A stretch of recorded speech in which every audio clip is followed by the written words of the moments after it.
Hello everyone, how are you? Today I'll show you an overview of how I made this 3D model using Blender. You can buy the blend file to support the channel. Let's start with the modeling. I've got my reference image here already. I started with a cube to make the flower pot. After scaling the width and the height, I scaled the bottom edges. I added a subdivision modifier and added some loop cuts to match my reference.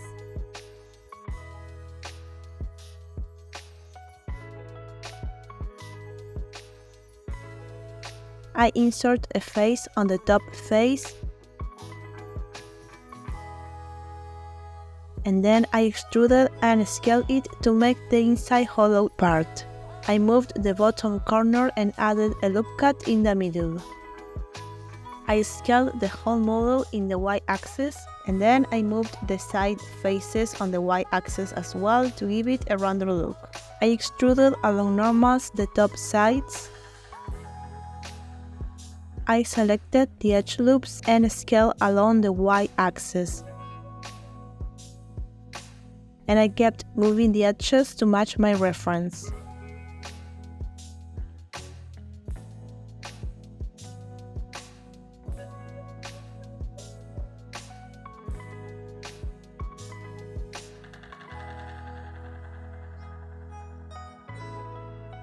For the bunny's face, I added another cube and added a subdivision modifier to make it into a sphere.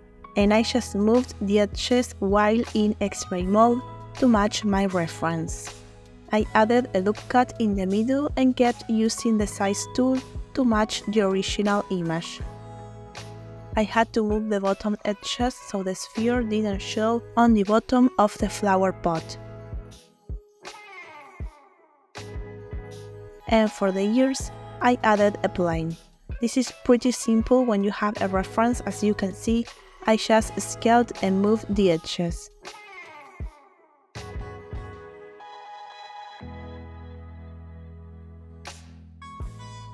I needed a loop cut in the middle.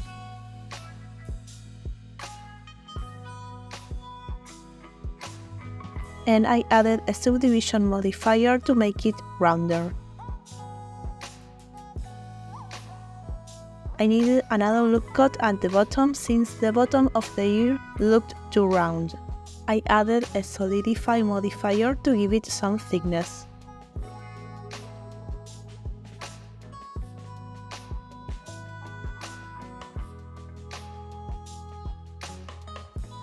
I used the insert tool with individual disabled to make the back of the ear rounder, and I gave the final touches with the scale tool.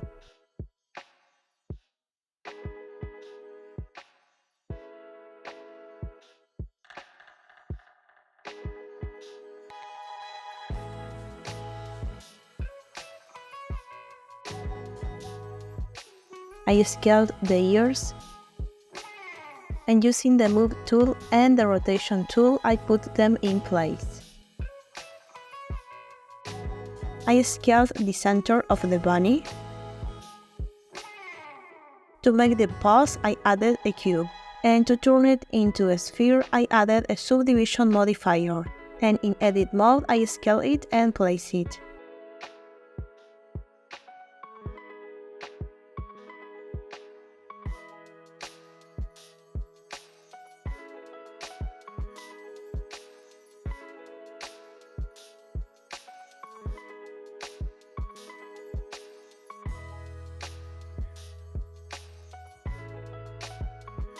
Then I added a loop cut right in the middle just so I could delete the back half.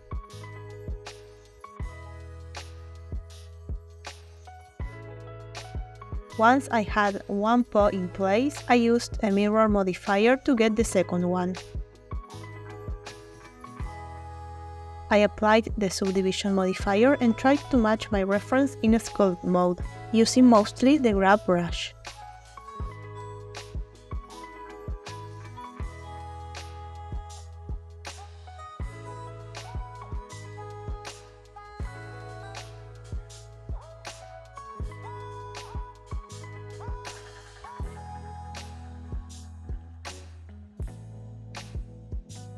I applied the mirror modifier and I joined the boss and the body.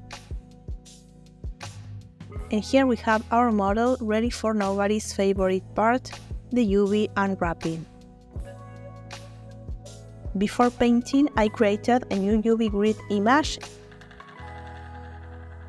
I made a material with an image texture node only. I assigned that material to all of my meshes, and I marked the seams. In general, I marked the seams at the bottom of the models or at the back so they weren't visible.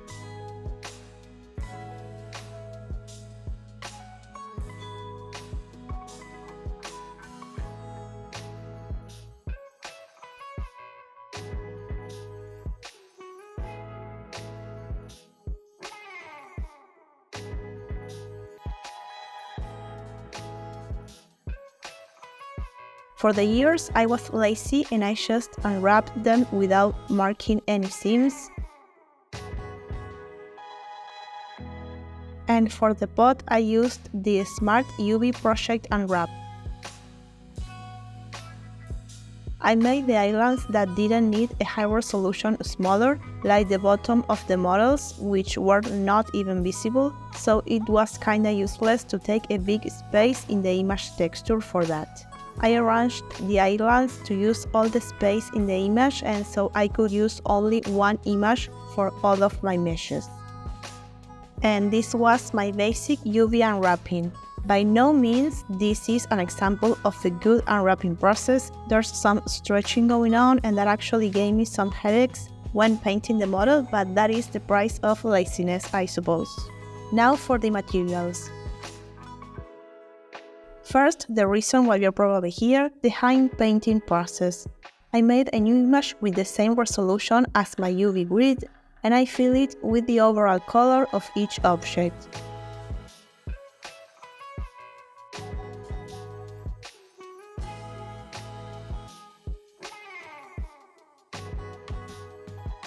For the pot, the paint mask option was really helpful since I had 2 blocks of color for the same object.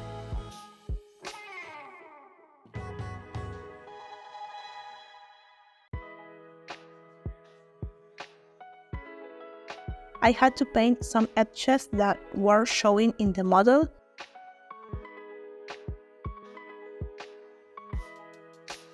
And this is just a tip. Sometimes when I didn't know which eyeline corresponded to which face, I will paint with a bright color to find it in my image texture.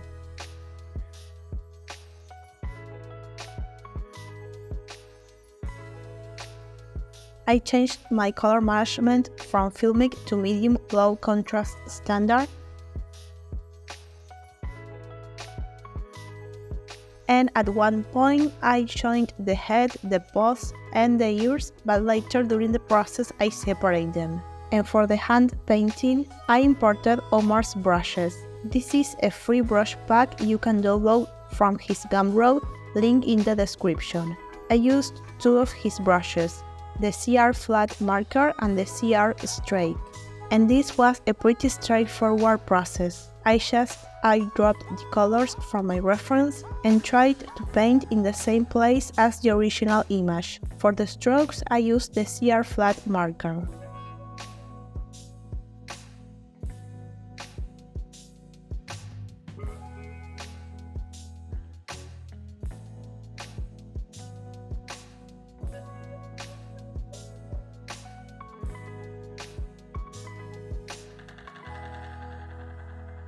When using a limited color palette like this one, creating a color palette is super useful so you don't have to sample every color every time you need to use them again. Putting the image in the image editor is pretty helpful too, so you have your reference image or concept art handy to look at while you are painting.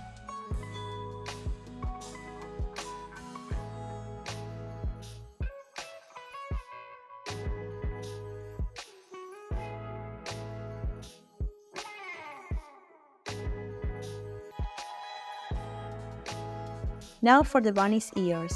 First, I trace the shape with my brush set to low opacity by mistake because I am human, okay? So then I repainted on top with the strength cranked up at 1 using the same brush, the CR flat marker.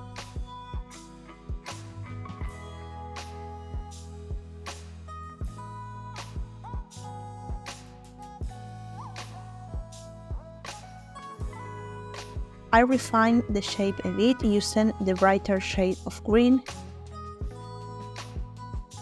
To paint the cheeks, I toggled to extreme mode and I copied the rough shape from the reference image.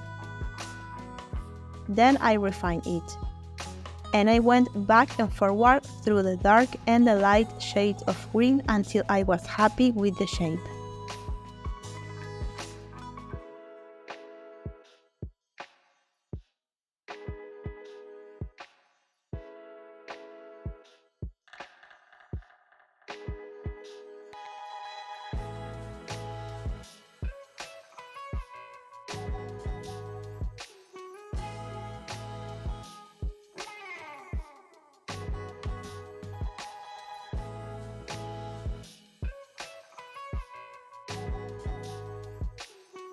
Then I sampled the lighter green color for the circle in the nose, and I painted the circle.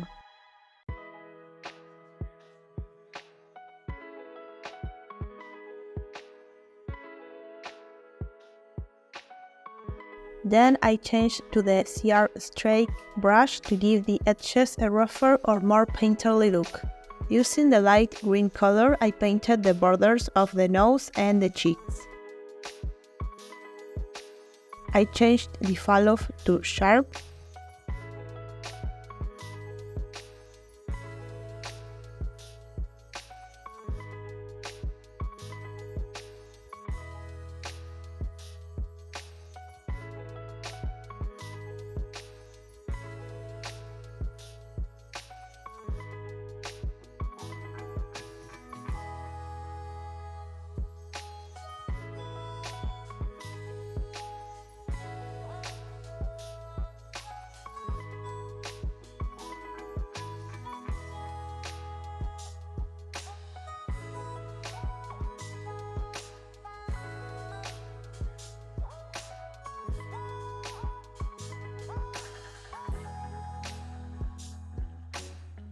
And with the CR Streak as well, I drew the nose.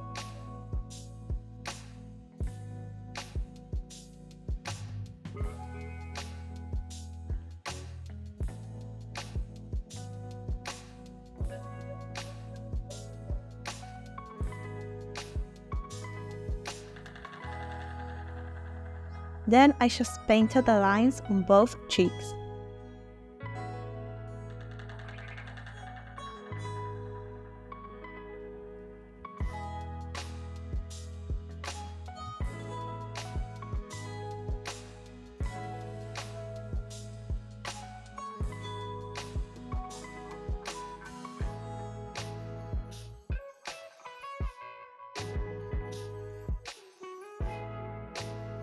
And then I painted those lines to the sides. And it took me a while until I got the perfect shape. I'm just showing you the take where I got it right, basically. Then I cleaned the lines because they looked pretty rough.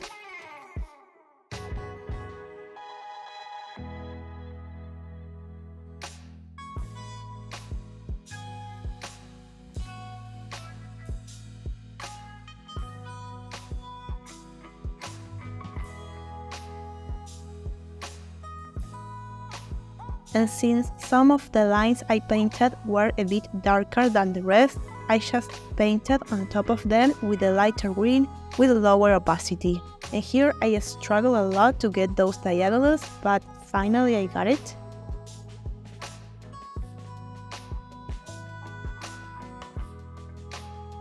As you can see, there was nothing magical or out of this world when it came to the hand painting process. But if you'd like to see the full process, let me know in the comments.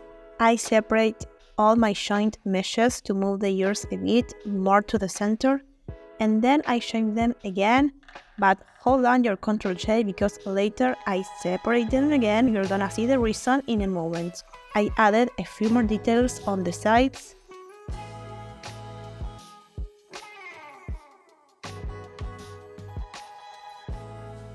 And then I painted the both, and I had to make sure they looked good from the front view in relation to the reference.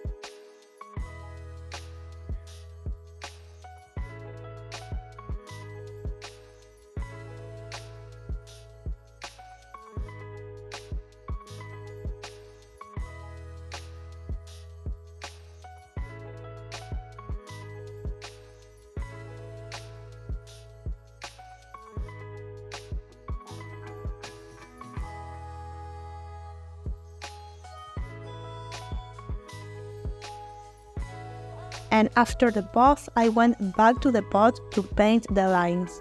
I continued using the same CR straight brush, and with lots of patience, I painted little by little.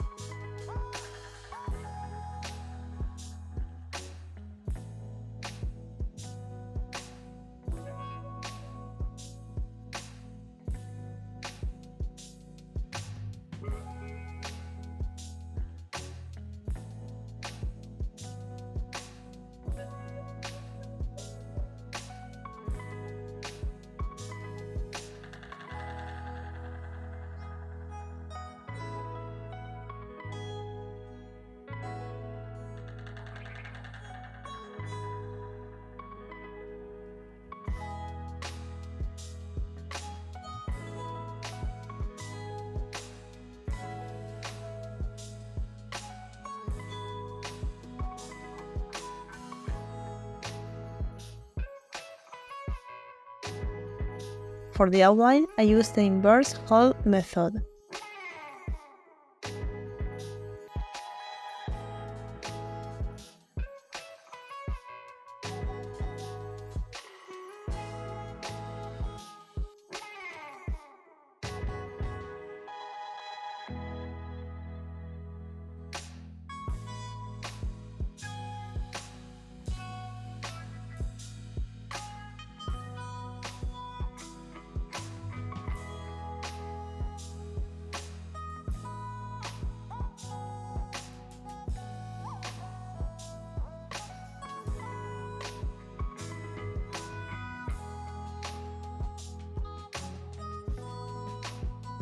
To get the outline on the bottom of the bunny, I had to change the geometry a bit. So I insert a face, I move it on the Z-axis, and scale it.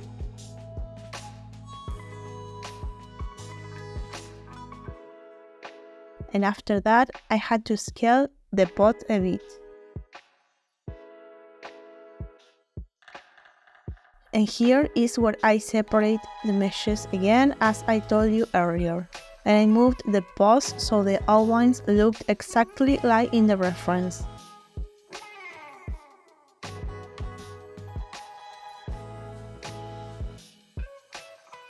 And I had to move some edges too.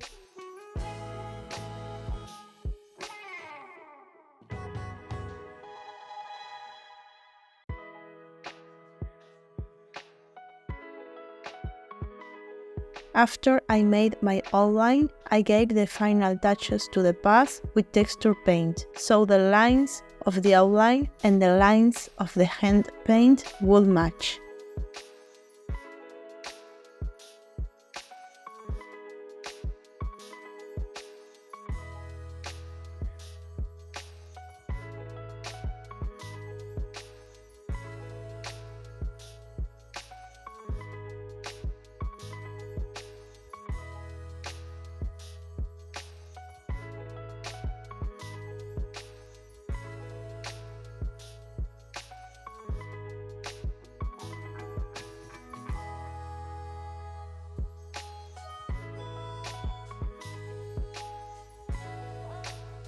Then I changed my outline material. I added a texture coordinating node, a mapping node, a noise texture node, a color ramp node, and an emission node. In the color ramp node, I used two colors. One is slightly lighter than the other one. I copied these nodes for the vanish outline material as well, but I changed the colors in the color ramp node. And because of the geometry, my ears weren't making any outline. So I only joined the face and the paws to leave the ears separate. And I extruded the ears along normals until I could see an outline.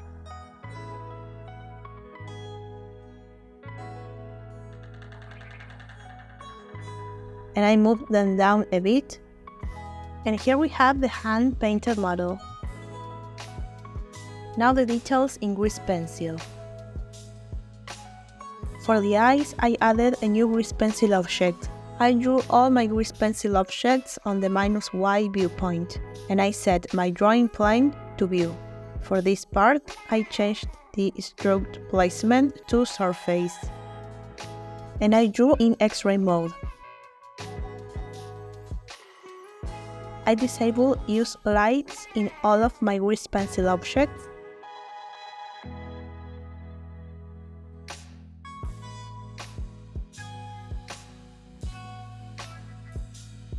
I changed the line type to squares to get those imperfect borders. In sculpt mode, I smoothed the lines. And I also correct some strokes using the grab tool. For the eye highlights, I added another grease pencil object. And I drew two dots for the highlights.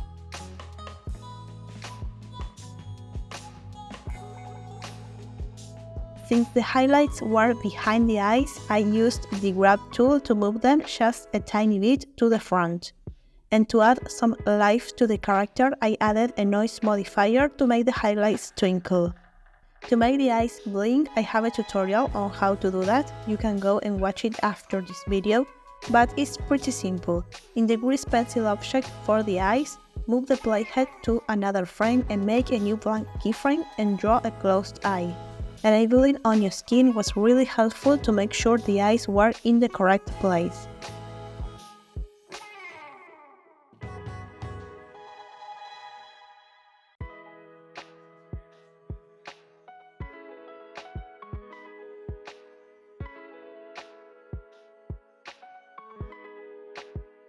I polished the shape using the smooth tool, the grab tool, and the thickness tool.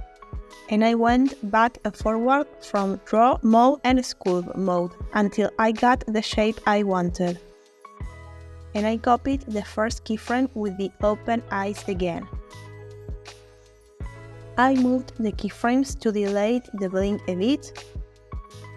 And to hide the highlights, I created a new blank keyframe where the eyes close. And copy or duplicate the first keyframe in the frame the eyes open again.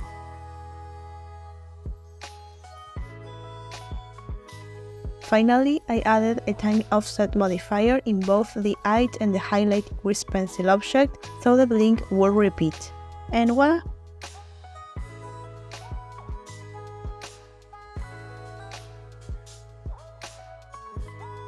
For the flowers, I added another grease pencil object, and I made a new material with a pink stroke and a yellow fill and drew the center of the flower, known as pistil. I made a new material for the petals with a dark pink stroke color and a light pink fill color. For this part, I changed the stroke placement to 3D cursor. I made a new layer and placed it below the center of the flowers layer.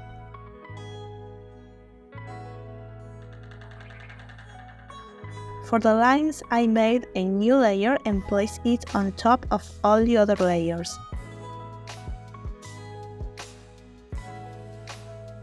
And I made a new stroke material, and I drew the lines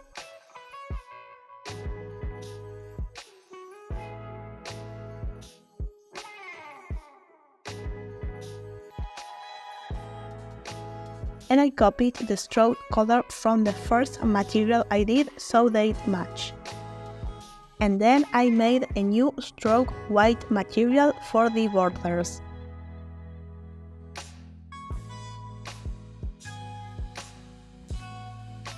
I made a new layer and I placed it below everything.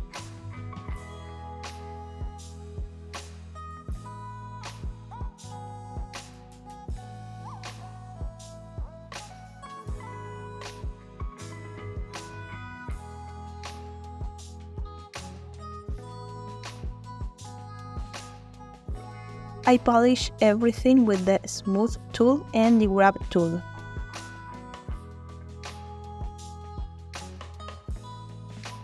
And then I smooth the white lines only. I placed it, and I could have just duplicated the flower, but the other two flowers have 5 petals in the illustration, so I just drew a new flower in a new grease pencil object. Then I duplicated this 5-petal flower and placed it.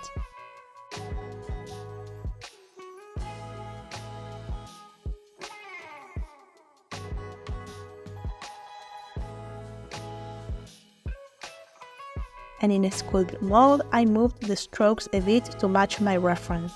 If you look closer, in the original image, some petals were a bit distorted and I wanted to match that look. And I added a noise modifier so the flowers will move a bit.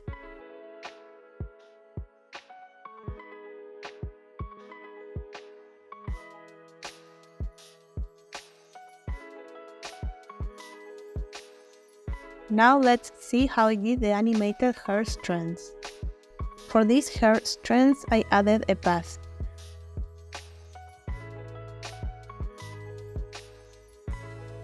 I added some depth, and I used the Vanish outline material. Then I duplicated the first curve.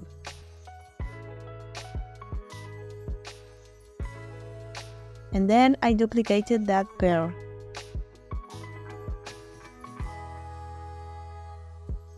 And for the second pair, I made a single user copy material and changed the colors in the color ramp.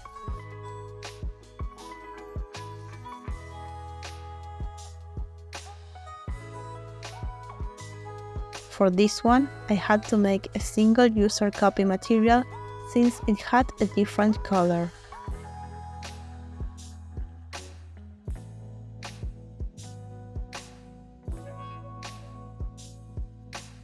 And for the strands in the center, I changed my depth value to make them bigger than the rest.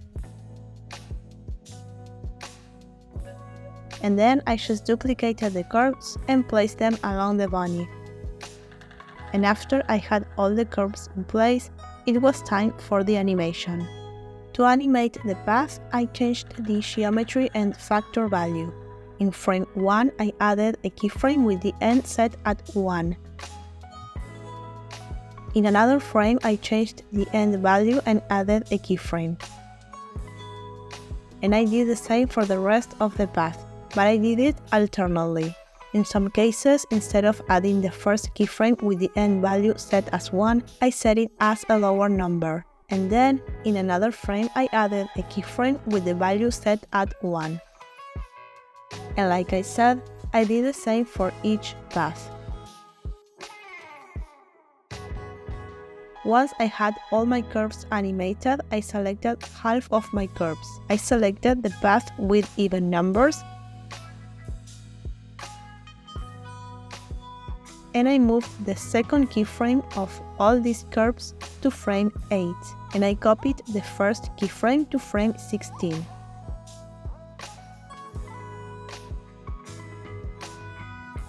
Then I selected the other half, the ones with odd numbers,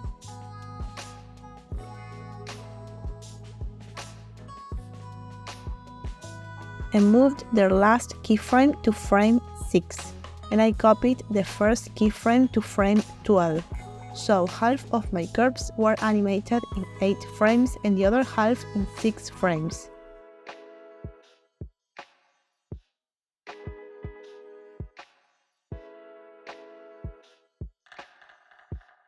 And for the path in the center, I changed their origin and animated their rotation.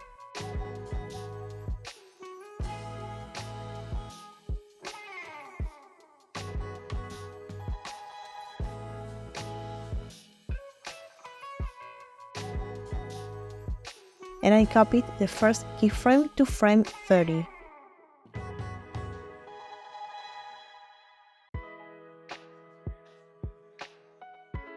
Then I added a cycles modifier to all of my curves, so now they loop along the entire timeline.